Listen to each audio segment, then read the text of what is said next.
क्या बीजेपी के लिए कोई भी लक्ष्मण रेखा नहीं है? क्या आप हर त्रासदी, हर बड़ी घटना में अपनी राजनीतिक रोटियां सेक सकते हैं? आज मैं आपसे ऐसा क्यों कह रहा हूं दोस्तों? क्योंकि मुझे याद है सुप्रीम कोर्ट के अंदर मोदी सरकार के नुमाइंदे तुषार मेहता ने कहा था कि जो लोग अपने एयर कंडीशन घरों में बैठकर गरीब मजदूरों की बात करते हैं वो प्रॉफिट्स ऑफ डूम हैं और वल्चर्स हैं, यानी कि कयामत के पैगंबर और गिद्ध हैं। आगे सवाल मैं बीजेपी से पूछना चाहता हूं, गिद्ध कौन और मैं क्यों कह रहा हूं और मैंने क्यों कहा कि ये लोग हर त्रासदी में भी सियासत खेल सकते हैं?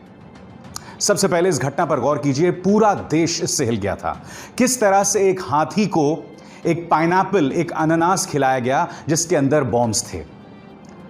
उसका जबड़ा फट गया। ये जो हथनी थी वो प्रेग्नेंट थी, यानी कि पेट में जो बच्चा था वो भी मर गया। एक हृदय विदारक घटना और पूरा देश इससे हिल गया। यह केरल के पालक्काड जिले में हुआ। बताया जाता है कि यह हाथी साइलेंट वैली नेशनल पार्क से आया था। मगर भारतीय जनता पार्टी ने इसमें भी सियासत ढूंढ ली है। इसमें भी कहीं ना कहीं वो मुस्लिम एंगल ढूंढ रहा है। कैसे, मैं आपको बताऊंगा। और दूसरी घटना आपकी स्क्रीन पर। आप सब जानते हैं कि बड़ी तादाद में प्रवासी मजदूर वापस बिहार लौट रहे हैं। बिहार के अंदर जो क्वारंटीन व्यवस्थाएं उस पर ढेरों सवाल हैं। मगर भारतीय जनता पार्टी पहले यह फैसला करती है कि हम 9 जून को बिहार में वर्चुअल चुनावी रैली करेंगे, यानी कि बिहार चुनावों की तैयारी इन्होंने अभी से कर दी। बाद में इसे इन्होंने प्रीपोन कर दिया और 7 जून को करने वाले हैं। क्या आपके लिए कोई लक्ष्मण रेखा नहीं है? क्या यह वक्त है चुनावी रैलियां करने का, वर्चुअल चुनावी रैलियां करने का? क्योंकि आप पहले ही कह चुके थे कि हम 10 करोड़ घरों तक, 10 करोड़ लोगों तक पहुंचेंगे। एक ऐसे वक्त जब देश एक बहुत बड़े संकट का सामना कर रहा है, आप अब भी अपनी सियासत खेल रहे हैं। मगर मैं सिलसिलेवार तरीके से इन दोनों घटनाओं की बात करने वाला हूं। सबसे पहले यह घटना जिसने हम सबको हिलाकर रख दिया है। एक प्रेग्नेंट गर्भवती हथनी, उसे एक पाइनएप्पल खिलाया जाता है, एक अनानास जिसके अंदर बॉम्ब्स होते हैं। यह इसके मुंह में फट जाता है। बाद में हथनी पानी में जाकर खड़ी हो जाती है और अपने प्राण त्याग देती है। हालांकि पत्रकार राजदीप सरदेसाई की इस ट्वीट के मुताबिक हाथी की मौत पटाखों से सने अनानास खाने की वजह से नहीं हुई, बल्कि यह एक जाल था जो जंगली सुअरों के लिए बिछाया गया था, जो कि किसानों की फसल को बर्बाद करते हैं।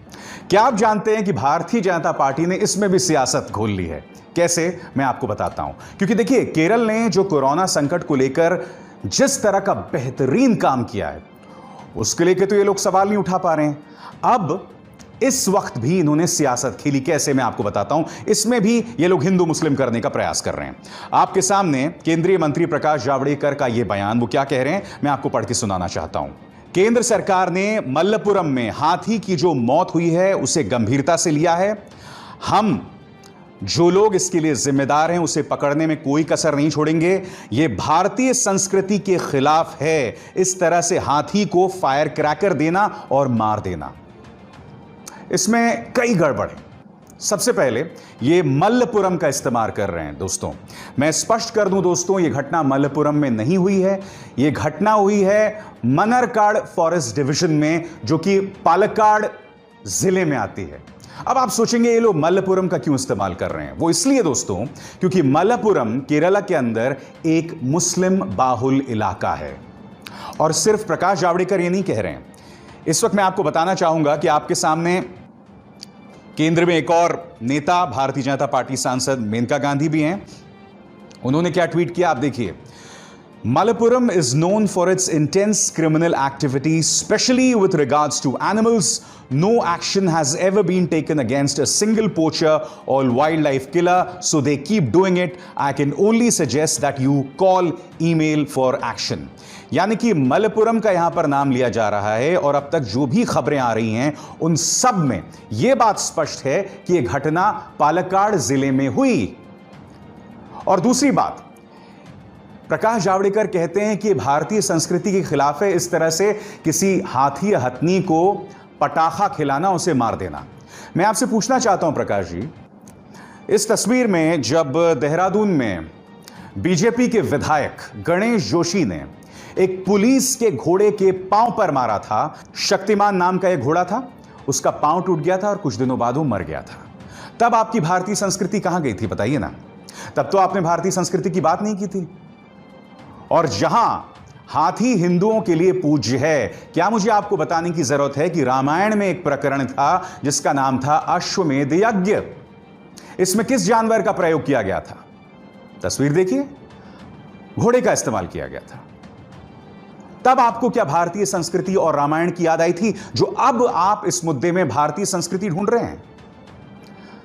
बतौर पर्यावरण मंत्री इस खबर के मुताबिक आपने कहा था कि नीलगाय और जंगली सुअरों को हम पैरासाइट्स के तौर पर, वर्मिन के तौर पर अगर राज्य चाहें तो ट्रीट कर सकते हैं, यानी कि आप चाहें तो उन्हें मार सकते हैं।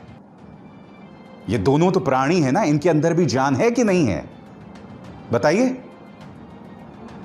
तो मैं जो आपसे पूछने का यहां प्रयास कर रहा हूं कि इस तरह के दोहरे मापदंड क्यों, और इस मुद्दे पर भी आप सियासत कर रहे हैं। मैं आपको एक और दिलचस्प चीज बताता हूं। गोदी मीडिया अब लगातार यह फोकस कर रहा है कि किस तरह से यह घटना मल्लपुरम में हुई। आपके सामने ANI की खबर, इसमें क्या कहा गया है? पिनरई विजयन के बयान को पेश किया गया, मगर साथ में बहुत ही खूबसूरती से मल्लपुरम जोड़ दिया गया है। Strict action will be taken against those who are responsible for killing the pregnant elephant. Forest Department is probing the case and the culprits will be brought to book. Pinarayi Vijayan, Kerala CM on elephant death in Malappuram after being fed cracker stuffed pineapple. यहां पर मल्लपुरम का नाम ले लिया। अब आपके सामने सी news की खबर। मेनका गांधी ने केरला सरकार की आलोचना की। राहुल गांधी से भी सवाल किया कि आखिर मल्लपुरम में एक गर्भवती हथिनी को क्यों मार दिया गया। अब देखिए रिपब्लिक, केंद्र सरकार ने कार्रवाई का भरोसा जतलाया और राज्य सरकार से केरल के मल्लपुरम में एक गर्भवती हथिनी की मौत पर रिपोर्ट मांगी। बार बार मल्लपुरम का जिक्र किया जा रहा है, जबकि जैसा मैंने बताया कि अभी जो रिपोर्ट्स आ रही हैं, इस वक्त ये जो घटनाक्रम है वो मनक्कड़ फॉरेस्ट डिवीजन में हुई। पता कीजिए, मनक्कड़ फॉरेस्ट डिवीजन जो है वो पालक्काड़ जिले के अंदर है। इसका मल्लपुरम से कोई लेना देना नहीं है। इसके अलावा मैं आपको ये भी बताना चाहूंगा कि अब तक जो फॉरेस्ट डिवीजन के लोग कह रहे हैं कि ये साइलेंट वैली नेशनल पार्क से आया है, जो फिर पालक्काड़ जिले में है। वो पालक्काड़ जिला जो तमिलनाडु से जुड़ा हुआ है, जो मुस्लिम बाहुल नहीं है, मगर जानबूझकर मल्लपुरम एंगल को यहां पर जोड़ने की कोशिश की जा रही है। और जैसे मैंने कहा ना, यहां पर भी धर्म को जोड़ना, यहां पर भी मुस्लिम एंगल जोड़ना, यहां पर भी सियासत करना। एक हाथी हथनी मर गई, एक गर्भवती हथनी मर गई, जो अपने आप में एक बहुत बड़ी त्रासदी थी। मगर उससे भी बड़ी बात, भारतीय जनता पार्टी इस मुद्दे पर भी सियासत कर रही है। क्या आपको शर्म आती है? क्या आपके लिए कोई भी लक्ष्मण रेखा है? और मैं फिर वो सवाल दोहराना चाहूंगा, ऐसे में गिद्ध कौन है? Who is the vulture? Who is the prophet of doom? Will the BJP mind answering my question?